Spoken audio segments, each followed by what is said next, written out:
This is how to buy XRP on Ndax. Once you guys open up Ndax, I want you guys to go to the bottom left and make sure that the trade icon is selected.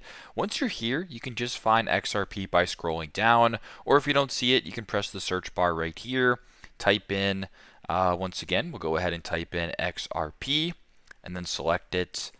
Once XRP is selected in the bottom left, you can go ahead and select buy.